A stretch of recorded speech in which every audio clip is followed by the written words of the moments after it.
the only thing you're doing is making it so that it appears on a screen. So even if it's like a couple days a week, some of us just don't like to do it. It's just a never-ending curse of it always being greener on the other side.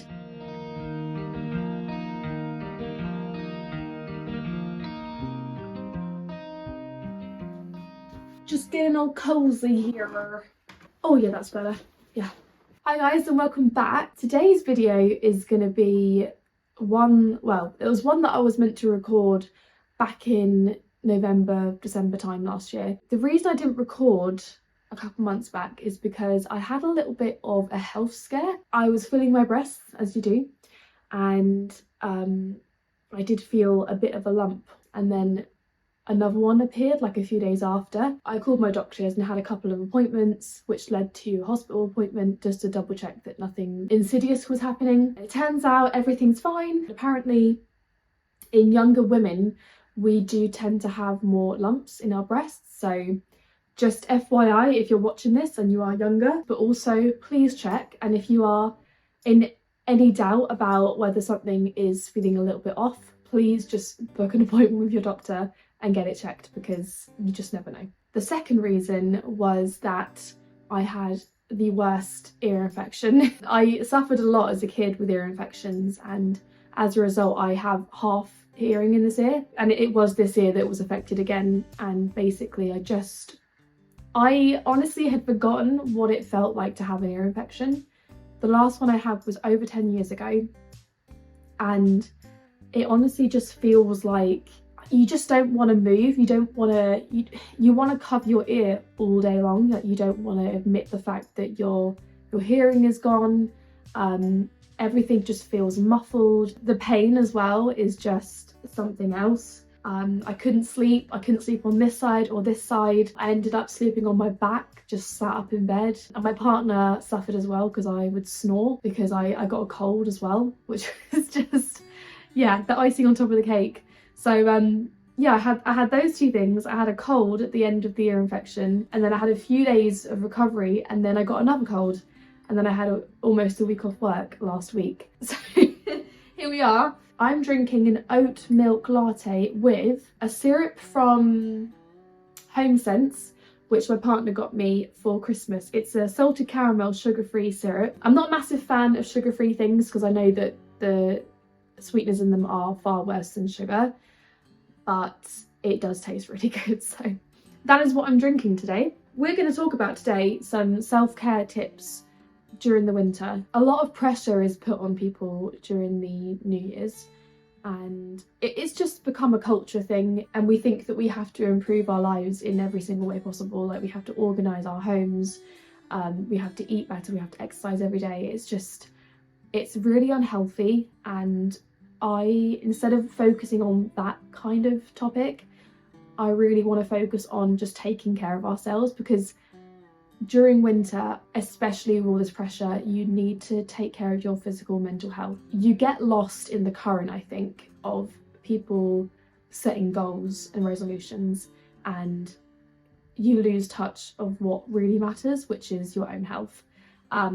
So yeah, that is what we're going to talk about today. I'm still very congested. I want to come away from more scripted stuff. I did write a whole script for this video, but I think I'm just going to touch upon points and just go with it, and I think it might help some of you guys, so let's get into it. These are in no way in order of importance, but the first point is to take vitamins. By vitamins, I really mean eating a diet that is high in the vitamins that you need during the winter, especially vitamin D. If you can't eat a diet that is rich in different vitamins and nutrients, try and take a multivitamin, or even during the winter months, take a supplement of vitamin D, just so it can give you that boost of energy that you need. Other components of your diet which are really important are fibre and protein. So whether you are a meat eater, vegetarian, vegan, pescatarian, there are ways that you can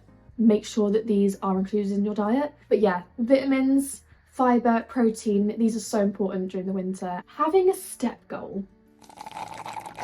So I know that this is going to be a New Year's resolution for many people, and it is that 10,000 steps, isn't it, that everyone aims for.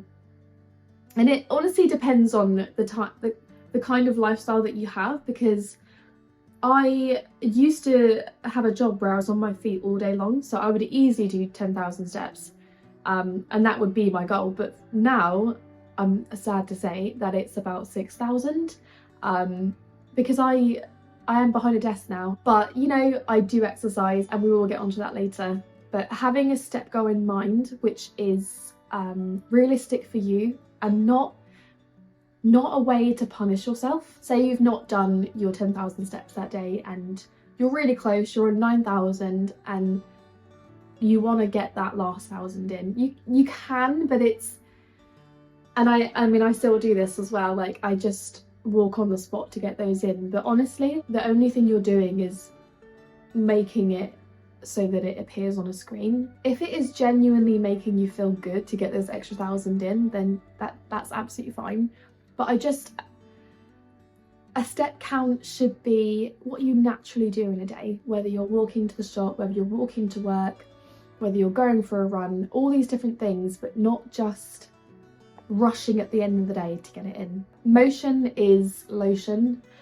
It is so important to make sure we're moving our bodies every single day. Obviously there are going to be days that we don't walk as much and we don't move as much, such as the weekends, but it's all about consistency rather than making sure you get it every single day and then the next week you're just like, oh, I can't be arsed with this.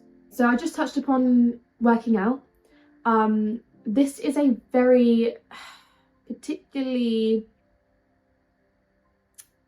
controversial topic. I hate that exercise has become controversial, but that is where we are. For me, exercise is one of those things that I do for my body and I feel good while doing it and after. That is so important. Like, you have to make sure you're doing something that you genuinely enjoy and that you wake up every morning and think, oh, today I get to go for a run, not today it's, oh, run day, great. Everyone is different, everyone has different goals. Some people go to the gym, some people do home workouts.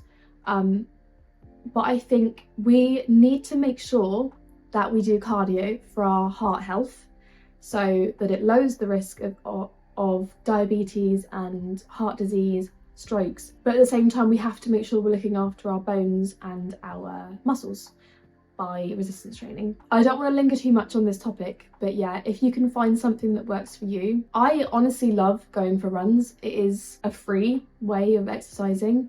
And I like to work out at home doing resistance training, so I will use weights mainly, but also body weight. I love Pilates. I did Pilates for so many years and it got me in really good shape. And then I've also been to gyms and been into that kind of culture. But I'm honestly happy now at the place I am, because I like knowing that I can work out whenever I like and not have to drive there and have that extra step, that extra barrier between me and exercising. So yeah, the next point is something that I promised myself last year, and I don't really think I've held up to that at all, but it is simply to have something to look forward to every day that brings you joy. This could be anything, everyone's different, everyone enjoys doing different things, but for me it would be watching my favourite TV programme at the end of the day, putting some hand cream on. Like, it's stupid, but putting some hand cream on just gives me a bit of joy. Lip balm, same thing. Lighting candles as well, that brings me joy. And to be honest, it doesn't have to be every day, because I feel like this could be a lot of pressure. So even if it's like a couple days a week, just things that you don't just look forward to the weekend for. So try and schedule them for during the week as well. Otherwise you are literally living for the weekend, and I've always said to myself that is not the kind of person I want to be. Obviously, like, the culture we're in is we work 5 days a week, generally, Monday to Friday, and the weekend is what we look forward to, and we just blast out everything we can in those 2 days until we get back to Monday morning, and it's just like, oh great. I know it's so much easier to do it during the summer as well, because it's during the summer you could get home from work and then go paddleboarding that evening, or skateboarding or something. I'm just naming things that we would do after work, but different hobbies that you may have in the summer. Just try and have that kind of mindset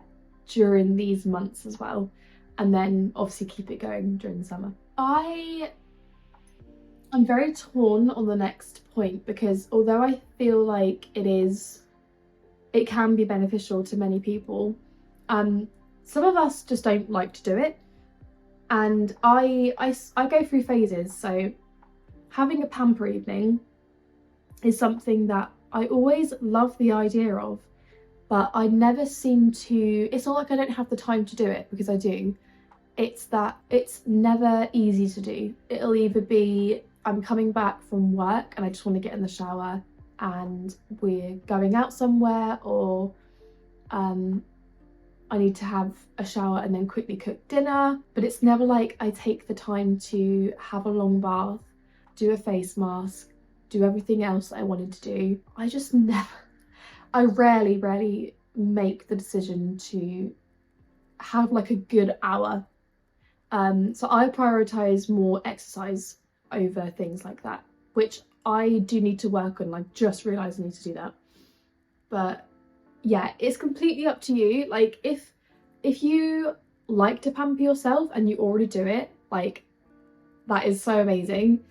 I wish I was more like that. But if you're someone who doesn't really like buying products and doesn't really feel like they will benefit from that, then you don't have to do it. Pamper evenings can be anything that really gives you joy. It could literally be cooking a nice meal, and then just watching something or reading a book. That could be a pamper evening. It doesn't have to be using products. The next one would be getting outside as much as you can during the winter. If you get outside for even like 10 minutes to go for a walk, not only will you feel like you've conquered the outside, like it's not as scary anymore, the thought of going outside, but you just feel more like you've had vitamin D in your system, you know, you feel more alive, more refreshed, you have more energy. This is one of the reasons why I love going for runs so much, because it not only am I filling my body with endorphins from the run, but I'm outside in nature. So it's like a 2-in-1 basically. If you can turn a hobby into something that you can do outside, then that is like the best way you could do it. The most important thing to remember as well is our bodies are amazing at acclimatizing themselves. So even if you do go outside for a walk, as long as you have a good amount of layers on, your body will get used to the temperature, and then when you get back, your home will feel really warm, toasty. As a kid, I remember going for muddy walks, and I don't ever remember regretting going for a walk. All I remember is just thinking, this is really fun, like just stomping in puddles and being one with nature. Even as a kid, I had that connection. If you are to help other people, I think this is one of the best ways you can get your mental health on track. And it's also a great way to get your sleep cycle sorted as well, because if you give yourself that kick of vitamin D and daylight, your body clock will understand that this is the daytime and you're going to wind down in a certain amount of hours to go to bed. Speaking of sleeping, trying to wake up at roughly the same time each day is one of the best things you can do in terms of your, well, physical and mental health really, because I don't know, I like the thought of waking up just before my alarm. I know a lot of people find that quite annoying because it's like, oh, I could have had a couple more minutes of sleep, but I like waking up before my alarm. It doesn't happen very often, but I'm trying to get into more of a routine of waking up at the same time. It is quite difficult because my partner Sam, he works different hours each week. So one week it'll be 9 till 5, the next week it'll be 6 till 2. So this week, for example, waking up really early, especially during the winter, waking up at a specific time each day is so beneficial, because it's so dark in the morning that if you haven't had enough sleep and you wake up with your alarm going off, one, that's a really stressful way to wake up, and two, you just don't want to get out of bed because it is pitch black outside. Making it a little bit easier for yourself before you wake up by just going to bed at a reasonable time and setting a good 8 hours sleep to wake up at a specific time each day. Like, it's so easy to do. I think the discipline is the factor where people do fall down. Just try it. Honestly, if you work at the same time each week as well, I think it would make sense to do it. So reading and journaling is something that I have fallen in and out of love with. I've gone through phases in my life of doing these a lot and then just not doing them at all.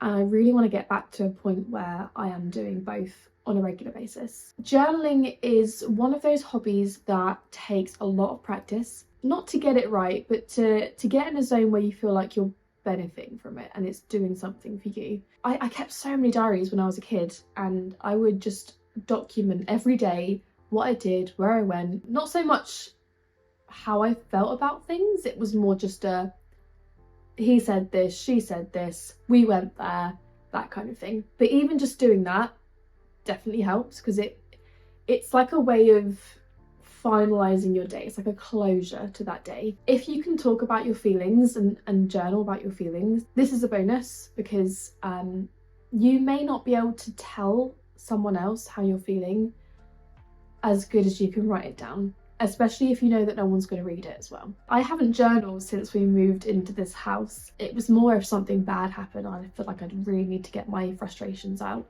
That's when the longer journal sessions would happen. But I need to get back into that habit, and I need to write about things. And I think the reason I haven't journaled is because it's been a shift in the way that my days look. I have a lot less time alone now, which is not necessarily a bad thing, but it means that I don't have as much time to do the things that I would do if my partner was at his house and I was at my house. The other reason I haven't journaled is because I haven't felt the need to have a frustrated session of writing, because I'm a lot happier now that I'm where I am. Another hobby that I have already started to get back into is reading. Reading used to be one of the things that I was notorious for as a kid. I'd always have my nose in a book, and it tended to be more on the fiction side of things. But after uni, I tended to read more non-fiction. I'm not sure why that shift happened, but I felt like I needed to be reading something that I would benefit from, like gaining knowledge. I would like to get back into fiction again. I am reading a book now that is fiction. It's a very dark book. It's called The Wasp Factory. Yeah, it's very strange. It's not like anything I've read before, and I'm gonna make an effort to just really, maybe every day a few pages or a couple times a week, just sit down and read a little bit more. I know that audiobooks is more the way that people tend to go these days, but there's nothing like having a book in front of you and turning the pages. Once you've finished a book, honestly, it's the best feeling when you close that book and you look at how thick it is and think, I've read all that. And you just feel really accomplished. Using smells to boost your mood. This is something I've always done, and not even in a way to make me feel better. I've always used scented candles just because they smell good. And recently I've got into incense sticks. Honestly, every time I light an incense stick, it reminds me of Camden Market in London, because when you walk around the stalls, that's all you can smell.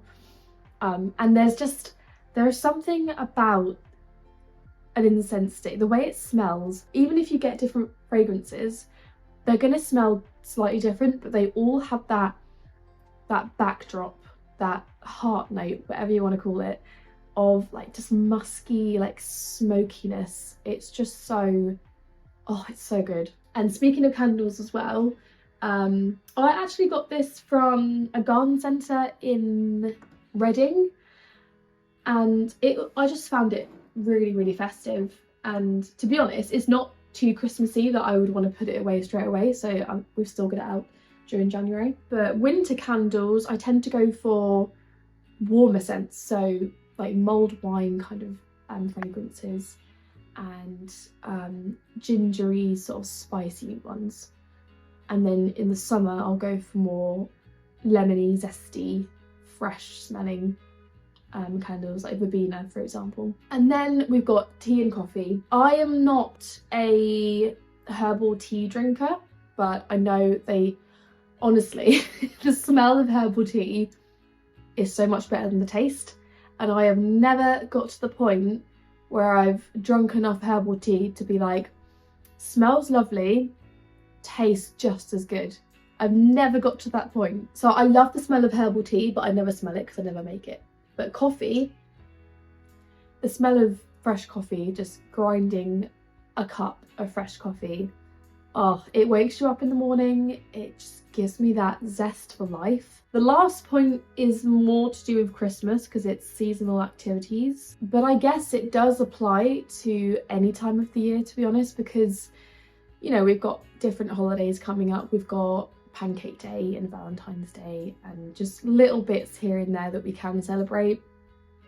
But doing seasonal activities can really mean going for a walk in the woods, snuggling up by a fireplace, just doing activities that you wouldn't do in the summer. So just getting cozy, watching something, lighting loads of candles, putting fairy lights on. It doesn't have to be massive things. A little part of me will always want to skip this time because after Christmas, and I think it is true for most people, that after Christmas we are sick of the cold weather. We will only tolerate the cold weather because we know that we're going to get presents and we know that we're going to get a Christmas dinner at the end of it.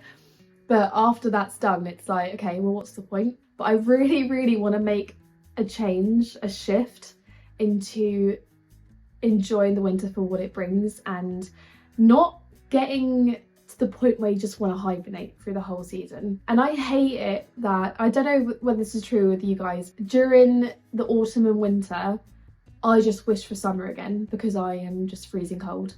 And then during the summer months when you're really hot and you've had enough, you wish for it to be snowing. I think maybe it's more true for the former point. Like, I don't see a lot of people wishing for the winter, but I do that. And I get really excited during summer for the autumn period as well, and it's really bad because summer really is the best time of year, even though autumn is my favourite period. But summer it's just luscious, isn't it, outside? Yeah, I really want to get to a point where I'm not doing that anymore, and I enjoy the winter season for what it is. I make sure that I do everything I can, soak up every activity I can for that season, so that when it comes to spring and summer, I'm not thinking, oh, I didn't really take in winter when it was winter. It's just a never-ending curse of it always being greener on the other side. That is something that needs to change in my life, and I'm sure you feel the same way too. Anyway, I hope you enjoyed this video. I really am going to focus on getting some more video content out now. I feel like I've been ill enough now that this year I'm just going to get things done. I hope that I'm not ill again. I really want to focus on building a community on this channel and just talk about topics, random topics that we want to talk about, and just be cozy with a cup of tea or a cup of coffee, just discuss. So I'm hoping this year will be the year that I get some really good content out there and that you enjoy as well, conversing a lot with you guys in the comments and just building something on here. Anyway, I hope you will stay warm and I will see you in my next video.